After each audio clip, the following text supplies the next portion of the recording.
Amém, amados. Bom dia para todos. Uma alegria a gente estar aqui, né? Ontem nós estivemos ministrando aos casais. Quantos casais estavam aqui ontem?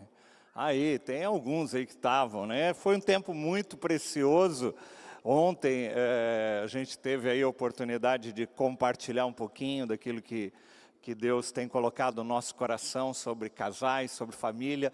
Essa é uma área que pulsa realmente o nosso coração, por isso que a gente escreveu esse livro, Casa de Vidro, que é um livro que fala sobre família, né? E sobre relações familiares, e a gente usa uma metáfora da casa, dos cômodos de uma casa e do que representa o cômodo de cada casa. Então, a gente começa ali falando do jardim da casa, depois falando um pouquinho sobre a sala, como um ambiente onde a gente às vezes esconde alguns elefantes, né? Depois a gente fala do quarto, o lugar de intimidade, a gente fala um pouquinho da lavanderia. A pastora Sônia ontem deu uma pequena explanação sobre o local onde a gente lava a roupa suja, né? Da nossa vida, que a gente precisa de tempos em tempos parar e lavar, para não deixar acumular algumas coisas da nossa dinâmica, da nossa vida, do nosso casamento, das nossas relações familiares. E por último a gente termina falando sobre a mesa, sobre a cozinha e sobre a mesa, esse local de convivência, esse local de relacionamento não só familiar, mas do nosso relacionamento com Deus, né? A Bíblia vai falar tanto sobre essa metáfora da mesa como esse local de relacionamento. Então, a gente procura trabalhar esses cômodos da casa como uma metáfora daquilo que nós precisamos viver na nossa vida como casal e como família. Então, eu sou suspeito para falar, mas é um livro que outros pastores têm lido e têm recomendado, então eu fico feliz de saber que o livro tem alcançado o propósito dele, que é tocar a vida das pessoas que têm lido, tá? Então, se você puder, no final a gente vai estar ali no fundo, fazendo uma dedicatória para aqueles que quiserem também, tá legal? Então, deixa eu só montar esse artefato aqui do pastor Evaldo, que precisa de um manual aqui depois. Vamos ver se eu consigo aqui. Não, vamos lá. Às vezes o raciocínio de engenheiro ajuda um pouco, né? Então, vamos lá. Deu. Amém. Então, minha esposa vai ministrar hoje à noite, ela está ali, sentadinha, Sônia. Somos casados, fizemos esta semana, completamos 37 anos de casamento, né? Temos 2 filhas, 3 netas. Como o pastor Evaldo disse, nós estamos ali na zona norte de São Paulo, no extremo norte da cidade de São Paulo, aquela loucura de cidade. Mas nossa igreja está fazendo esse mês, agora de agosto, 30 anos, né? Nós começamos a comunidade numa pequena casa, num GP ali, numa casa com 5 casais, e essas 5 casais foram se multiplicando e fizeram ali a comunidade, que hoje esse mês está completando 30 anos, e plantamos algumas outras igrejas também nesse tempo, e é muito bom a gente poder ver a obra de Deus, né? A gente estava comentando ali, o pastor Evaldo está falando um pouquinho sobre a história de alguns dos irmãos aqui da comunidade, né? De como o Evangelho veio e transformou a vida dessas pessoas, né? E os frutos a partir dali. E para nós como pastores, acho que não há presente maior do que a gente poder ver isso, né? Ver o Evangelho entrando na vida das pessoas, transformando, e a gente poder ver os frutos disso. Eu sempre comento que eu sou engenheiro civil, trabalhei 20 anos com construção, e o que me levou para a engenharia, desde criança, que eu falava que eu queria ser engenheiro, é porque eu gostava muito de ver uma obra sendo edificada, né? Então, eu gostava muito de ver uma planta, por exemplo, de um projeto, e depois ver aquilo pronto, né? Eu participei de grandes obras em São Paulo, shopping centers, tudo, né?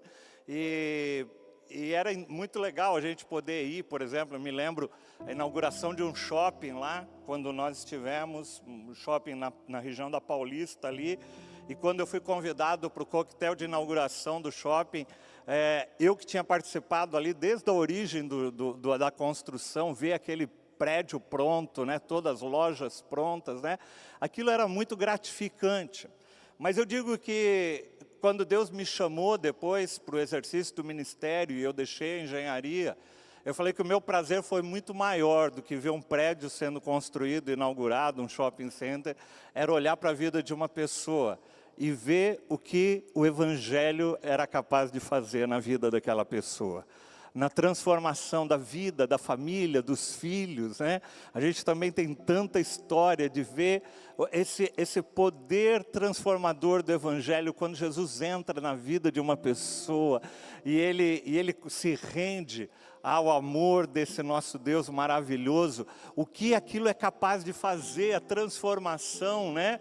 E não é uma transformação física, mas é uma transformação que começa de dentro para fora e não tem preço, gente, não tem preço para isso, não tem preço, a gente comenta isso lá nos nossos, a gente chama de célula, vocês chamam de GP, mas cada líder de célula também que recebe uma pessoa ali no seu grupo e vê ali o Evangelho entrando e transformando aquela vida, realmente não há preço que pague isso e essa é a nossa maior recompensa. Mas eu queria hoje compartilhar com vocês uma palavra que eu ministrei recentemente lá na nossa comunidade. E eu estava orando e buscando o que ministrar para vocês. E o Espírito Santo me dirigiu para ministrar essa palavra, que eu ministrei ali no meio da Copa do Mundo, no meio do período da Copa do Mundo. Eu trouxe essa palavra para a comunidade. Eu creio que é uma palavra que Deus vai ministrar também no coração de muitos de vocês que estão aqui nessa manhã. Vamos orar antes de mais nada. Pai, nós te damos graças pela tua obra, nós te damos graças pela tua palavra. E eu te peço, Senhor, em nome de Jesus, que a tua palavra, Senhor, cumpra o teu propósito nesta manhã, que entre nos corações, Senhor, que possa ministrar, que possa transformar, que possa trazer cura, que possa trazer esperança, que possa trazer fé, Senhor. Nós te pedimos isso, Senhor, hoje, em nome de Jesus. Amém e amém. Eu não sei quantos gostam de futebol, acompanharam a Copa, né? A gente, pelo menos os Jogos do Brasil, a gente assistiu. E eu não sei você, mas eu assisti Jogos do Brasil e assisti os Jogos da Argentina, né? A gente, como brasileiro, eu queria muito ver os Jogos da Argentina. E aí, a gente ficava ali naquela torcida, né? E um jogo que me chamou muito a atenção na Copa foi o jogo da Argentina e do Egito. Eu não sei quantos assistiram esse jogo, mas eu me lembro que eu estava ali torcendo pelo Egito, né? E o Egito estava ganhando de 2-0 e era 34 minutos do segundo tempo. E eu falei, gente, que coisa, né? Quem poderia imaginar que o Egito, com 34 minutos do segundo tempo, estaria ganhando de 2-0, e eu falei, pronto, o jogo tá ganho para o Egito.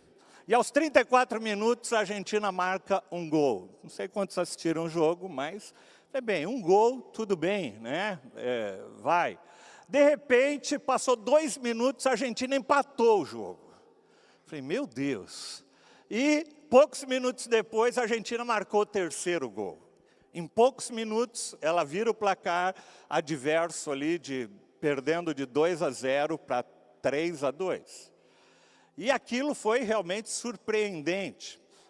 E aí o próximo jogo, não sei quantos lembram, foi Argentina e Inglaterra. E a Inglaterra, até acho que os 43, se não me engano, 44 do segundo tempo, estava ganhando de 1-0. E a gente falou, pronto, Inglaterra, agora também não é Egito, né? Agora é Inglaterra. E esse jogo está perdido para a Argentina. E de repente, os 44 do segundo tempo, a Argentina vai lá e marca um gol de empate. E 1 minuto depois, ela marca o gol de virada e vira o jogo e ganha o jogo por 2-1. E eu falei, gente, não é possível, né? E até eu, cara, fiquei um pouco mais argentino naquele dia, cara, porque foi impressionante ver a motivação, a disposição daqueles atletas de virarem um placar adverso. Ao contrário do que a gente vê com alguns times, que de repente quando eles estão com um placar adverso, eles são tomados de uma apatia, e aquela apatia vai dominando a equipe, e quando você vê, ela vai entregando os pontos, vai entregando o jogo, e ela não consegue mais reverter. E é sobre isso que eu quero falar um pouquinho, eu quero pegar esse gancho do futebol, para falar um pouquinho sobre quando o placar parece que está adverso na nossa vida. Quando a gente olha para o placar da vida e parece que a gente está perdendo mais do que ganhando, em alguma área. Às vezes, a gente sempre vai passar por situações da nossa vida onde a gente, às vezes, está perdendo alguma coisa. Às vezes a gente perde pessoas, a gente perde amizades, às vezes a gente perde pessoas queridas, próximas. Às vezes a gente perde um pouco da nossa saúde, a gente chega de repente numa consulta de rotina e quando a gente vai ver os nossos exames, parece que estão todos com um placar adverso contra nós. E a gente olha lá naqueles resultados e começa a ver um monte de coisinha vermelha lá onde deveria ver verde, né? E a gente é tomado por... a nossa alma começa a ser tocada por aquilo e muitas vezes a gente se descontrola, a gente às vezes perde na nossa vida oportunidades que apareceram e de repente quando você vê, meu Deus, perdi. Às vezes a gente perde dinheiro com uma negociação mal feita, às vezes a gente perde sonhos que nós tínhamos e a gente olha no placar da vida e parece que as coisas estão adversas. A gente olha e começa a ficar, muitas vezes, abatido com aquilo. E eu queria caminhar com você para a palavra de Deus, e ela vai nos convidar a refletir um pouquinho naquilo que passa no nosso coração. É interessante como a Bíblia ela é tão real e ela é tão autêntica ao ponto de revelar os sentimentos que estão lá dentro da nossa vida. E eu quero trabalhar com vocês dois textos, o Salmo 42 e depois eu quero trabalhar 2 Reis, capítulo 6. No Salmo 42 a gente vê um homem lutando contra o abatimento. No 2 Reis, capítulo 6, a gente vê um homem dominado pelo medo. Um revela aquilo que acontece dentro de nós, e o outro revela o que Deus está fazendo ao nosso redor. Eu quero te convidar para a gente ler esses dois textos e meditar e refletir um pouquinho neles. O primeiro é o Salmo 42, eu não vou ler ele todo, mas vou ler uma parte. Um salmo bem conhecido, que começa, inclusive, há muitas canções falando sobre como a corça anseia por águas correntes. A minha alma anseia por ti, ó Deus. A minha alma tem sede do Deus vivo. Quando eu poderei entrar para apresentar-me a Deus? As minhas lágrimas têm sido o meu alimento de dia e de noite, pois me perguntam o tempo todo, aonde está o seu Deus? Deixa eu fazer uma pausa aqui. Esse é um dos muitos salmos de lamento da Bíblia. Se você não está muito familiarizado, mais de 60% dos salmos da Bíblia, dos 150 salmos da Bíblia, são salmos de lamento. E o que são salmos de lamento? Salmos de lamento são salmos onde o autor, ele revela o coração dele, aquilo que está lá dentro, o incômodo, a dor que muitos deles estão sentindo ao escrever aquelas palavras. E é muito interessante porque ele faz parte da palavra de Deus. Deus fez questão de colocar nesses salmos e revelar o coração das pessoas que estão, da dor que eles estão sentindo. Um dos meus salmos preferidos, por exemplo, é o Salmo 13, quando Davi escreve: Senhor, até quando? Até quando eu vou passar por isso? Até quando eu vou passar por essa situação? Até quando? E ele vai repetindo essa frase várias vezes no Salmo 13. Até que no final do Salmo, ele fala assim: apesar de tudo isso, a minha alma se regozija em Ti. O meu coração se alegra em Ti, meu Salvador. Ou seja, os salmos de lamento não são salmos de murmuração. A murmuração é algo que nos leva a olhar somente para baixo.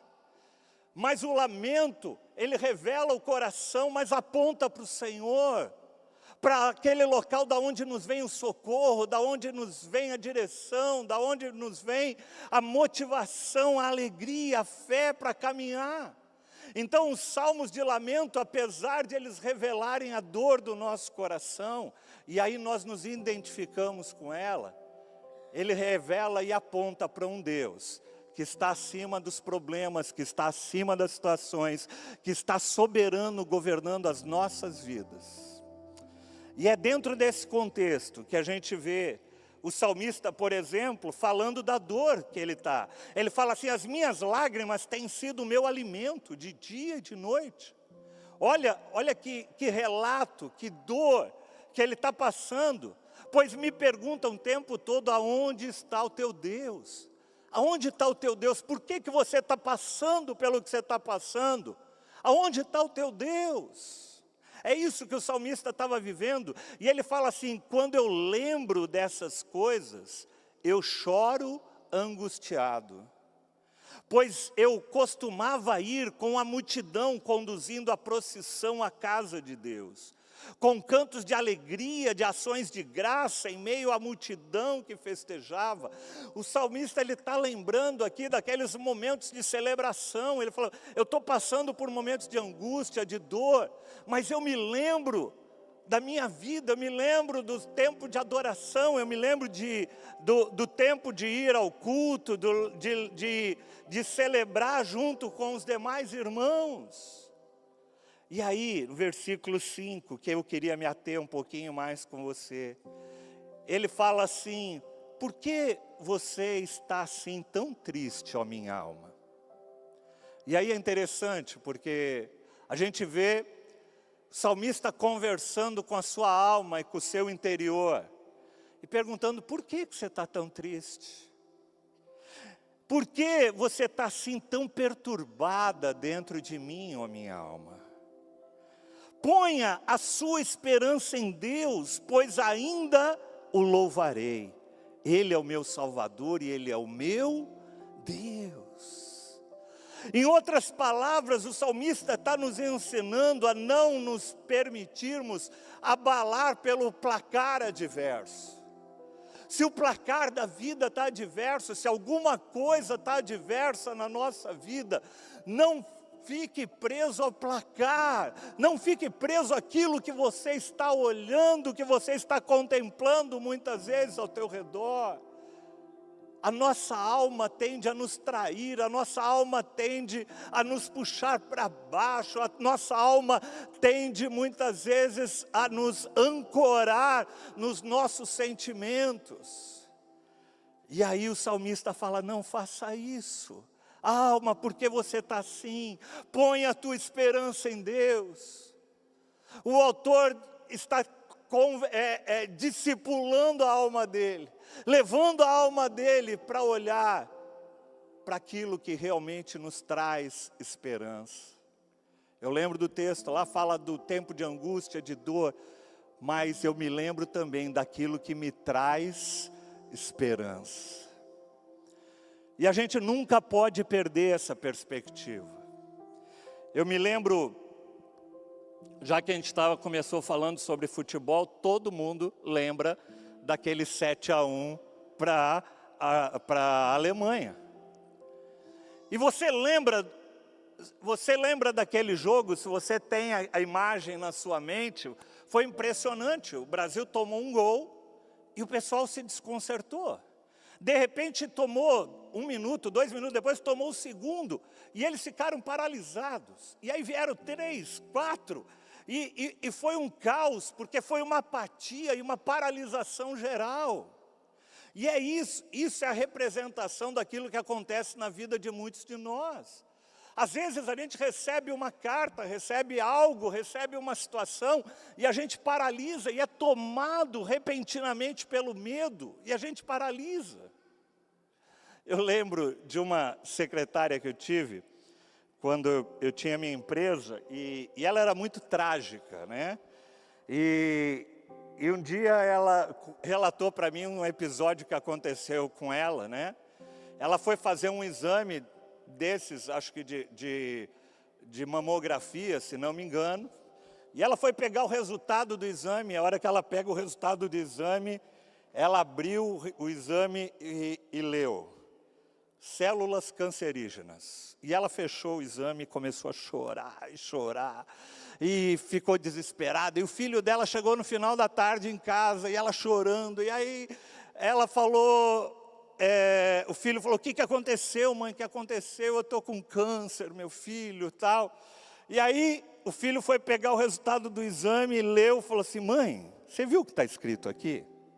Não foram constatadas a presença de células cancerígenas.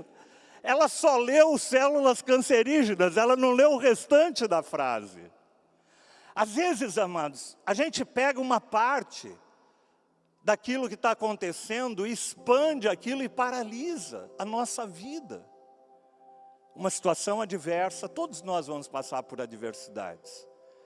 Nós estávamos falando sobre casamento, 37 anos de casamento, nós já passamos por várias situações difíceis financeiras, situações difíceis de saúde, que nós tivemos que enfrentar juntos, situações difíceis ministeriais.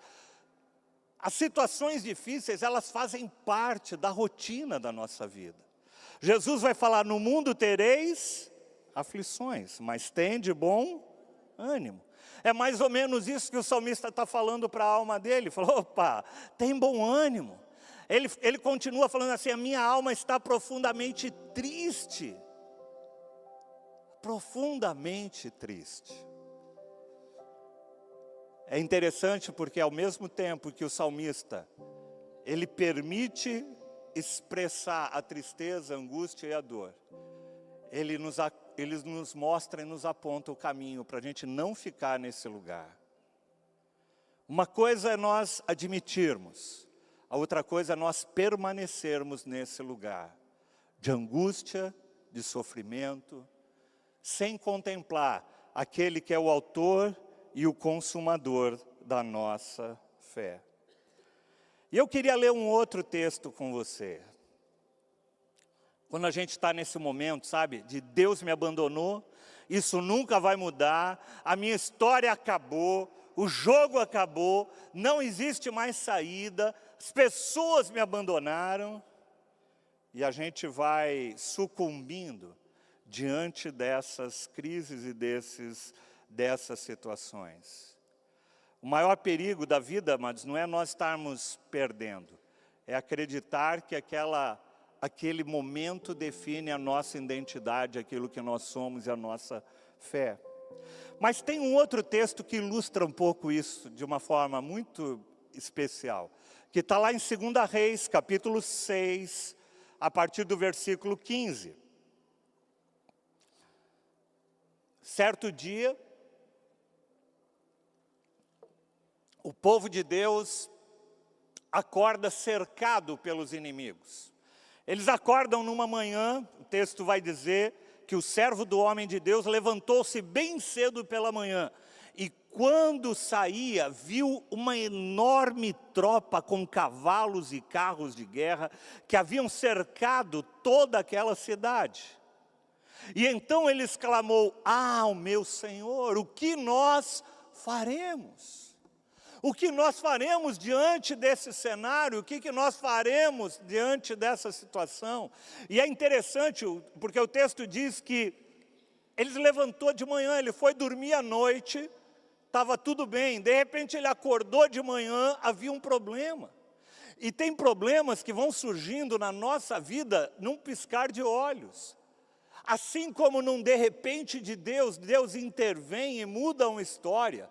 Às vezes, num de repente, parece que a história fica adversa, que o placar fica adverso. Às vezes, a gente foi dormir num dia e estava tudo ok. No outro dia, quando nós acordamos, veio um diagnóstico, veio um problema inesperado, veio uma situação inesperada. E de um dia para o outro, às vezes muda a história, a perspectiva daquilo que nós estamos vivendo. E foi assim nesse dia. E diante daquele olhar, ele acorda e vê aquela multidão. Você já viu aqueles filmes de guerra do passado, né? Aquela multidão de cavaleiros, de guerreiros cercando eles. E ele fala assim, meu Deus, o que nós faremos, Senhor? E às vezes, quando a gente está perdendo, quando o placar está adverso, eu quero dizer que o placar não conta toda a história da nossa vida. O fato de nós vivermos um momento de um placar adverso da nossa vida, aquilo não está refletindo a totalidade do plano e do propósito de Deus. Aquilo é um recorte, é um tempo, é um momento da nossa vida. Quando a gente vê um diagnóstico, a crise no casamento, a dificuldade que nós estamos passando, a gente não pode pegar aquilo e extrapolar aquilo para a nossa vida como um todo, mas a gente precisa entender que aquilo é um recorte, é um momento que muitas vezes a gente vai ter que passar. A vida cristã não é uma vida isenta de tribulações, não é uma vida isenta de lutas. Às vezes a gente vê um evangelho sendo pregado de que, olha, vem para Jesus que você nunca mais vai ter problemas na sua vida. Mas não é isso que a palavra de Deus nos promete. O que a palavra de Deus nos promete é que mesmo no meio das tribulações, nós temos um Senhor que é o nosso pastor. E que mesmo que a gente passe por um vale de dificuldades, Ele estará conosco todos os dias da nossa vida. Não é a ausência de vales na vida, mas é a certeza da presença de um Deus, que é o nosso pastor mesmo nos vales da vida. Porque uma coisa, amados, é você passar pelo vale sozinho. E outra coisa é você passar pelo vale com a certeza de que você tem um Deus que está com você, caminhando, te guiando, te protegendo. Quando a gente olha apenas o placar, a gente perde a esperança, mas que quando a gente olha para o Senhor, nós ganhamos e nós começamos a enxergar sob uma outra perspectiva. Mas quando o placar é adverso, acho que o grande conselho que a palavra de Deus vai nos dizer, e a gente vai ver essa expressão relatada na Bíblia várias vezes, é: não temas. Olha o que o profeta diz no versículo 16. Quando aquele servo dele fala, ai meu Senhor, o que nós faremos? E a primeira coisa que o profeta falou é: não tenha medo.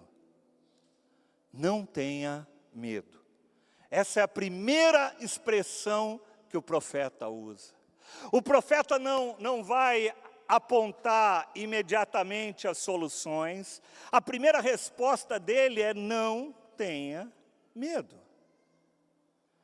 Não faça, eu uma vez ouvi um pastor dizendo uma coisa que para mim foi muito significativa. Ele falava assim: nunca tome decisões definitivas em momentos de tribulação temporária.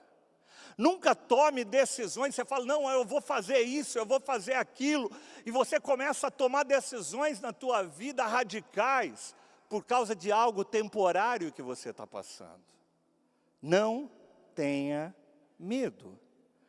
É a primeira expressão que Eliseu fala para aquele homem.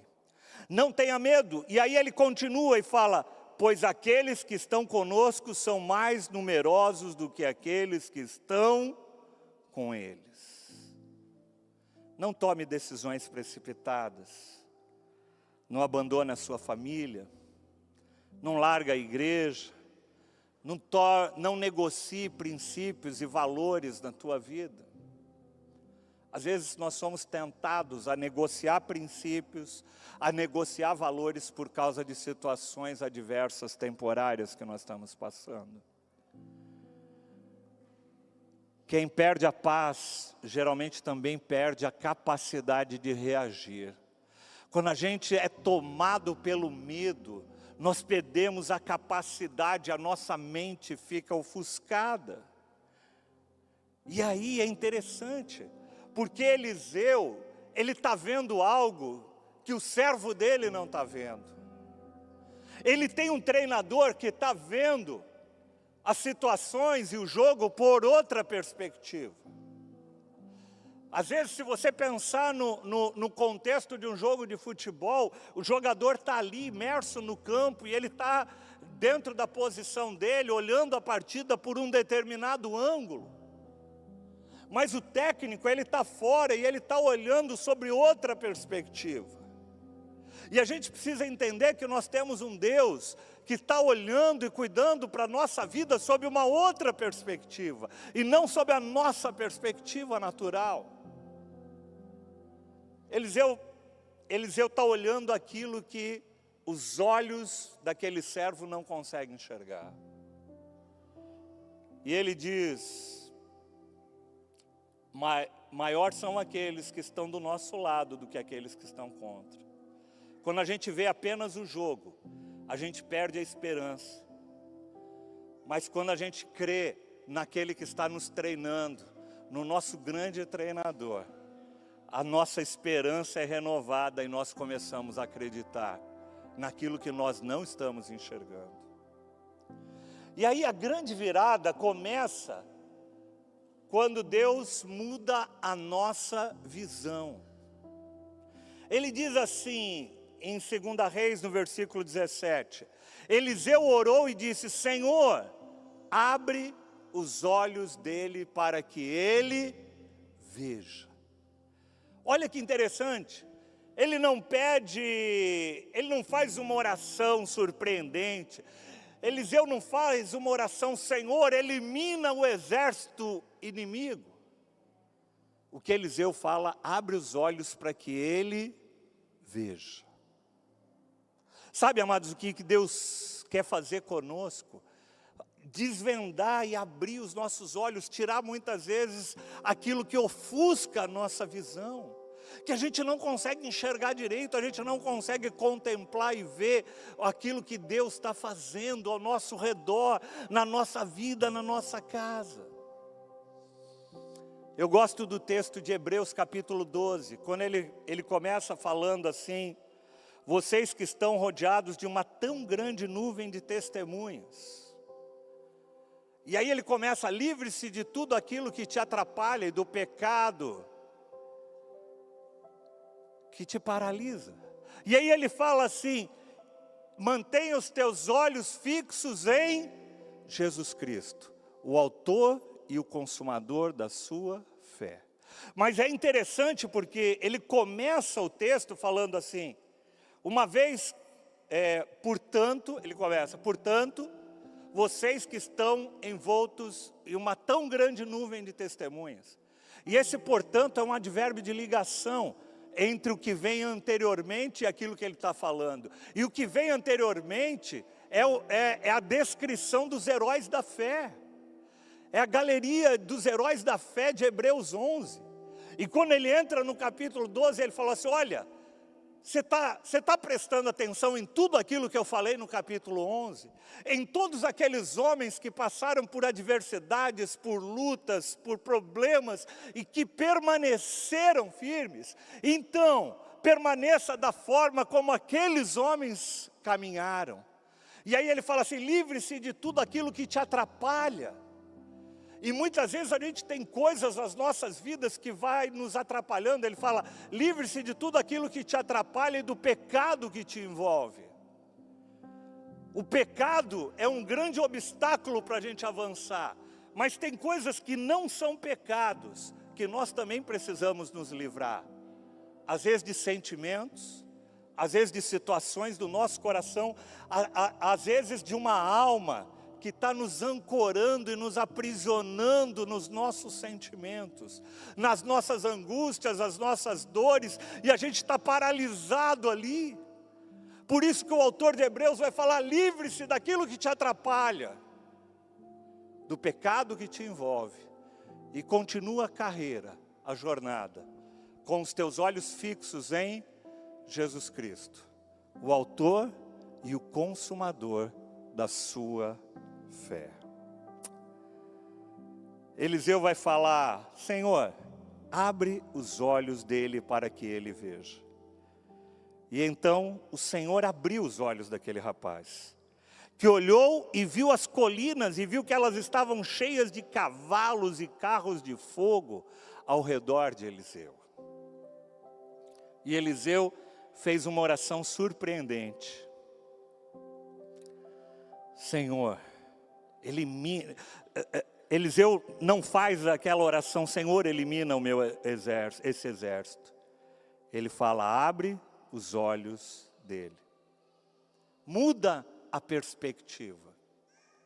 E eu queria te convidar para nessa manhã você poder parar e refletir um pouquinho naquilo, talvez situações difíceis, situações adversas que você tem passado nos dias de hoje. O Senhor está te pedindo: não deixe a tua alma se angustiar, se ancorar nos sentimentos que dominam o teu coração. Mas procura olhar para aquele que é o autor e o consumador da nossa fé. Procura olhar para a tua alma e falar como no Salmo 42, ô alma, por que você está triste? Por que você está perturbada assim? Põe a tua esperança em Deus, pois ainda eu te louvarei. A fé, amados, é aquilo que nos impulsiona. A fé é aquilo que nos faz acordar e caminhar, apesar das circunstâncias, apesar das adversidades, apesar do placar adverso que nós estamos vivendo. É interessante porque quando a gente pensa em Jesus, os discípulos de Jesus caminhavam com ele e você conhece a história. Jesus é levado a julgamento, condenado, crucificado, e quando ele é crucificado parece que o jogo havia acabado, parece que o placar havia sido adverso, parece que tudo aquilo que havia sido sonhado havia acabado naquela cruz. Muitos, ou a totalidade dos discípulos, não entenderam qual era o plano e o propósito de Deus. Jesus é sepultado, mas ao terceiro dia ele ressuscita. Não havia acabado ainda. O Senhor não havia ainda dado o apito final. Enquanto o juiz não apita, ainda tem jogo. Eu me lembro que eu falei isso com a igreja. E depois eu fiz um outro sermão falando que vai ter um dia que vai ter o apito final. E aí quando tiver esse apito final, aí o jogo realmente acabou. Aí todos nós vamos nos comparecer diante do Senhor para aquele grande dia. E aí alguns sairão felizes porque o seu nome vai ser encontrado no livro da vida. E alguns sairão dali tristes, porque o seu nome não está naqueles que vão passar a eternidade toda com o Pai. Mas o que a gente vê na história do Evangelho é que Jesus, a história não acabou na sexta-feira, quando tudo parecia que tinha acabado. A nossa história não acaba enquanto o Senhor ainda tem algo para escrever em nós e através de nós. E eu queria te convidar para você ficar em pé no dia de hoje.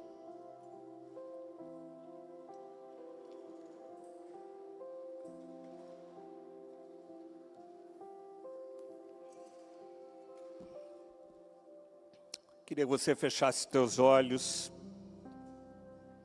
Se o pessoal do louvor pudesse ministrar aquela música que nós cantamos durante o louvor, sobre a bondade de Deus. Eu queria que você pudesse lembrar. E quando o autor de Hebreus fala para a gente lembrar, olhar para trás e lembrar daquilo que nós já passamos. Às vezes a gente esquece dos livramentos de Deus. Eu tenho que confessar uma coisa, eu sou daqueles que às vezes se abate com uma notícia, mas logo eu vou para a presença do Senhor e o Senhor me faz lembrar da obra que Ele já fez, dos livramentos que Ele já fez, daquilo que eu já experimentei na presença do Senhor. E aí o Senhor vai acalmando a minha alma. E eu queria que você pudesse hoje trazer à memória aquilo que o Senhor já fez pela tua vida, pela tua casa, pela tua família. E eu queria orar especificamente nessa manhã por pessoas que talvez estejam passando momentos hoje, onde talvez você olha e tem alguma área, algum placar da tua vida que está adverso. Você olha e fala, puxa pastor, essa área está difícil. Essa área a gente está sofrendo nesse momento. Às vezes uma área financeira, uma área de saúde, uma área de relacionamentos. Tem alguém que está passando por algum momento que você olha para a tua vida e você fala, pastor, estou passando um tempo difícil. Tem alguém? Levanta a tua mão onde você estiver. Legal, legal. Amém. Levanta a tua mão. Eu queria te convidar, posso te fazer um convite? Queria te convidar para você vir aqui à frente, nós queríamos orar com você.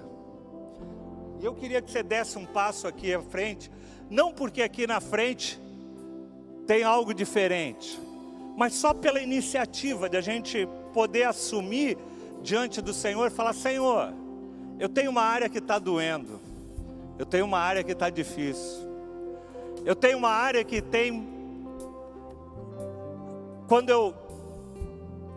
que tem me feito às vezes chorar, que tem às vezes me feito olhar e ficar desanimado, e falar, Senhor, até quando eu vou continuar passando por isso? E eu queria que você viesse para frente, e nós queríamos orar com você. Depois eu queria que nós cantássemos esse cântico que fala sobre a bondade desse Deus. E eu queria que você pudesse exercitar isso, pastora Sônia, se quiser vir. Eu queria que você exercitasse isso, e colocasse, e olhasse para os teus olhos fixos em Jesus Cristo, o autor e o consumador da sua fé. Sim, Senhor, nós oramos agora pela abertura dos olhos espirituais. Quero convidar você a abrir as suas mãos, como quem abre o seu coração. Por favor, abra as suas mãos agora. E ore ao Senhor, diga, Senhor, abre os meus olhos, abre os olhos do meu entendimento, abre os olhos, Senhor, do meu coração, abre os olhos do meu espírito, para que eu continue vendo que o Senhor trabalha em toda a história, que o Senhor é o mesmo ontem, hoje e sempre. Deus, abre os meus olhos para que eu saiba no meu espírito que o Senhor governa, que o Senhor está acima de todas as coisas. Agora, Senhor, vai abrindo e vai elevando a minha alma. Elevo a minha alma ao Senhor. Vai elevando a minha alma para mais alto, mais alto, mais alto, mais perto do Senhor, mais perto da mente de Cristo. Vamos agora, querido, vamos juntos subindo, subindo, subindo. Vamos juntos, igreja, vamos subir. O Senhor nos diz, sobe aqui, eu vou te mostrar coisas grandes, eu continuo no controle de todas as coisas. Diga: Senhor, abre os meus olhos. Peça exatamente isso: Senhor, abre os olhos do meu entendimento. Abre os olhos do meu entendimento. Eu sei que o socorro vem. Eu sei que o Senhor está trabalhando. Fortalece a minha alma, fortalece o meu espírito, fortalece o meu espírito. Oh, em nome de Jesus. Em nome de Jesus, em nome de Jesus. Sim, Senhor, eu cantarei da bondade de Deus. És fiel em todo tempo. Sim, Senhor. Vamos continuar proclamando da tua fidelidade, da tua bondade, Senhor.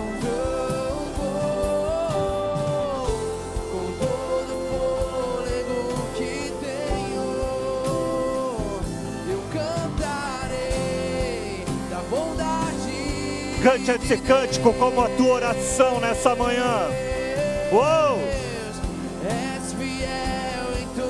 És fiel, Senhor, nos dias bons, nos dias maus. Em todo tempo tu és tão bom.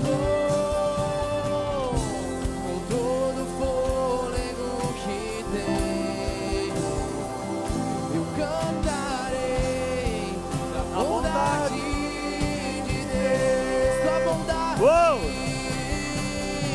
tua bondade me seguirá, Senhor. Tua bondade me seguirá, Senhor. Em todos os dias, nos dias bons, nos dias maus. Tudo a ti, tua bondade me seguirá, Senhor.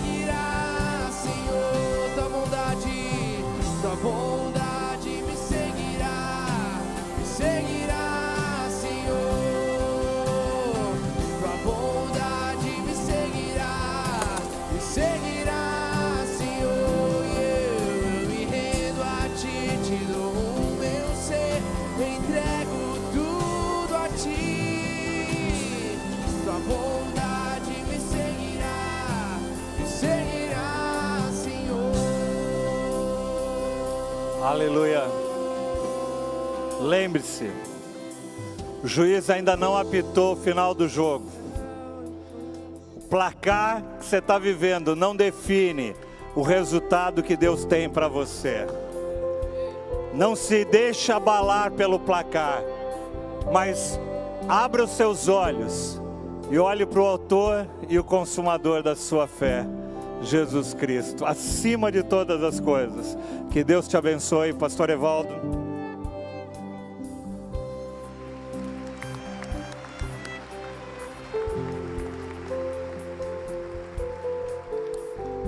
Bênção, não é não, gente? Amém? Glória a Deus. Então, à tarde também nós vamos ter a palavra com a pastora Sônia. E você já viu aqui o pastor Fernando, que bênção.